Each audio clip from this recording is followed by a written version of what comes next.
everybody, and welcome to my 2028 prediction map. This is basically what I think is going to happen versus Vance and Gavin Newsom. Ignore that it says Trump and Harris. I don't know how to fix that. I haven't really done this before, so forgive me. Maybe I can forget. I can fix it. Custom, yeah, and then.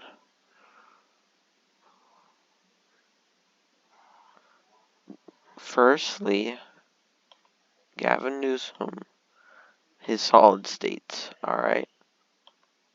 California, DC, Maryland, Massachusetts, Vermont, and there has to be another one. Colorado. Actually, Washington and Colorado. So he starts with 103 electoral votes, while J.D. Vance starts with Utah, Idaho, Wyoming, Montana, North and South Dakota, and all of Nebraska except for the 2nd district. Kansas, Oklahoma,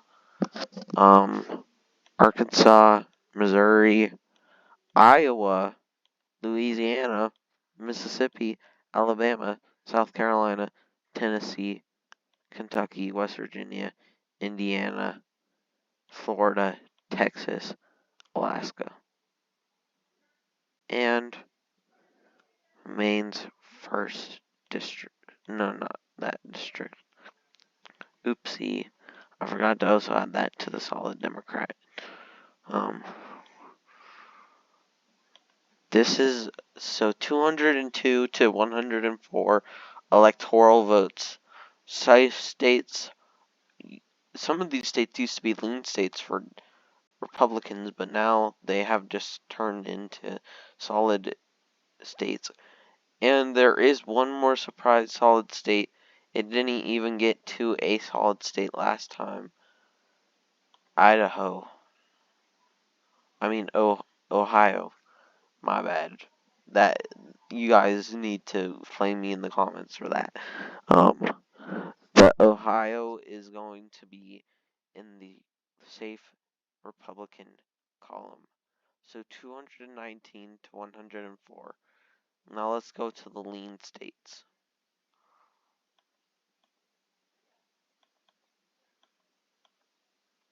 New York at a whopping 10 points. For presidential elections, I know my Senate video, I said 9 points and above. It's 12 points and above for safe margins. So 10 points only for the state of New York. It used to be a 23-point win for Biden 8 years ago. And we have Delaware, which will only come at 13.5, which is about a give or take 1 point swing from the last election. Rhode Island, 11 points, 2.8 swing. And now let's get to Illinois, which is a, let's say, 10.1 margin, which isn't that bad compared to Harris's, which was an 11 point. So that's just a 0.9 difference. But let's get to the lean Republican states. California. Let's get you back there. So Nevada and Arizona are both likely Republican, as they continue to shift. Hispanics and black voters continue to shift towards the GOP, and North Carolina will go in the likely column. These are all the lean and likely columns for both candidates. Safe and likely states for both candidates. And now we have the lean, which only one for the Democrats, and that will be Connecticut at a whopping 5.1%. It's so likely is 6 to 12. Lean is 1 to 5 to 6, 5.9, and under that is tilt, which is just 1 point or less. So this is definitely very, very bad for the Democrats. Connecticut, I could see going in the future Republican, and this is going to be very, very, very bad for the Democrats. So now for the lean Republican states, which is Wisconsin, Michigan, and Pennsylvania, all at 1 point or more. Wisconsin at just 1.1%, a 1.2% shift to the right since last election, or 3. It depends on where you're getting your source from. And Michigan is at a whopping 4.1%. It is shifted. Let me do some math. Okay, I'm not that good. 2.5%, 2.6%. Which is pretty crazy. While Pennsylvania is just under the likely column at 5.8%, which is a whopping 4.1 shift to the right, making all of these, making Trump at 296. Oh, we forgot one more. Georgia. Georgia comes at a 1.8%, which means it's shifted left by about 0.4. I have seen demographics in Georgia switching back to Democrats and not the other way around. So I would be a little worried for Republicans in this used to be Republican stronghold. Other than that, I think that's all the lean states for both candidates. Now let's go to tilt, which there's 2 tilt states for Gavin Newsom, which is Oregon, if it would allow me to, which is only comes about at a 0.7% 0.7% shift, and 0.7 points, which is crazy as it was a 14 point something just last 4 years ago in 2024.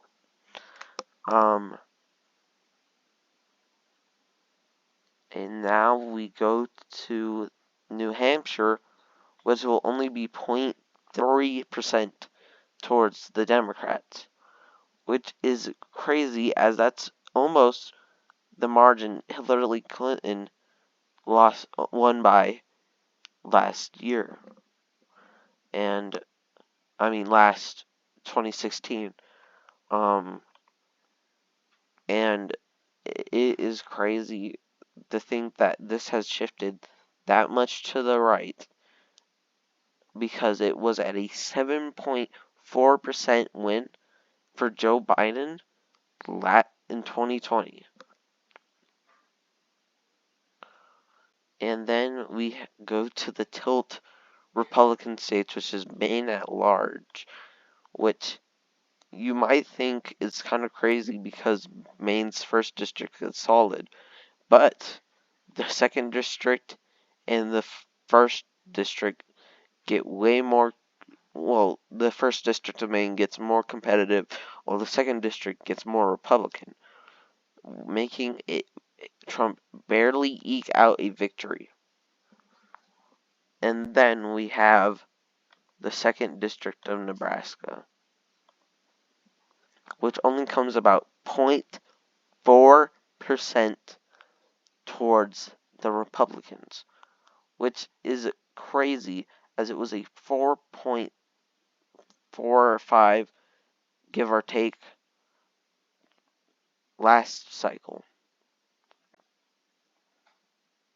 And now let's get to the big states. New Mexico. The Hispanic trends have gone way far to give the GOP the win in New Mexico, only by 0.5%, which is not a lot. And it went to Harris by 6 points, making this a 6.5 swing to the right. One of the biggest swings, other than Oregon and Connecticut, in the nation. Minnesota. It is a 0.2% win for the Republicans. And it has not gone Republican since 1972, making this one of the biggest blowouts in the history for Republicans. 330 electoral votes right now, but that number is only going to increase, making this one of the craziest elections in history. New Virginia, which is only a 0.4% shift to the right. I mean, to point wise, percentage wise, and this makes it crazy because it went to the Democrats almost by 6 points, making this a very, very wide shift, but not as wide as New Mexico, all these other New England states, and Oregon. Washington barely moved to the left. I forgot to say that. And barely moved to the left. And then New Jersey. It is a tilt state. One of the last. Oh, I forgot Hawaii, but we'll get to that.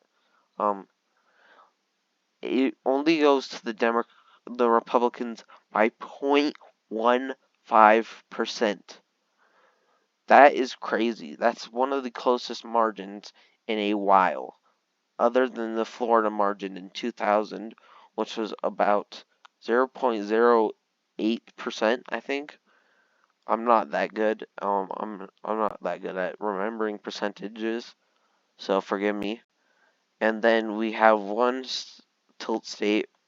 tilt state for Democrats, which is Hawaii, making this a 181 to 357 electoral vote landslide in today's terms, because no Republican has gotten over 400 electoral votes since George H.W. Bush, and no Democrat has lost this badly since Kamala Harris. Funny enough. And this is crazy.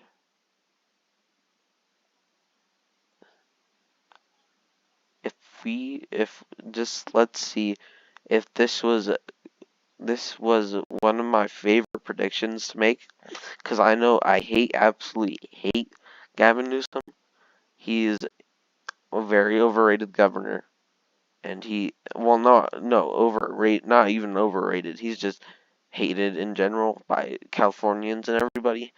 But just because he's the Democrat nominee, he's going to make he's gonna get the votes anyways, because it's such a polarized world today that they are just gonna vote because they want a Democrat in office.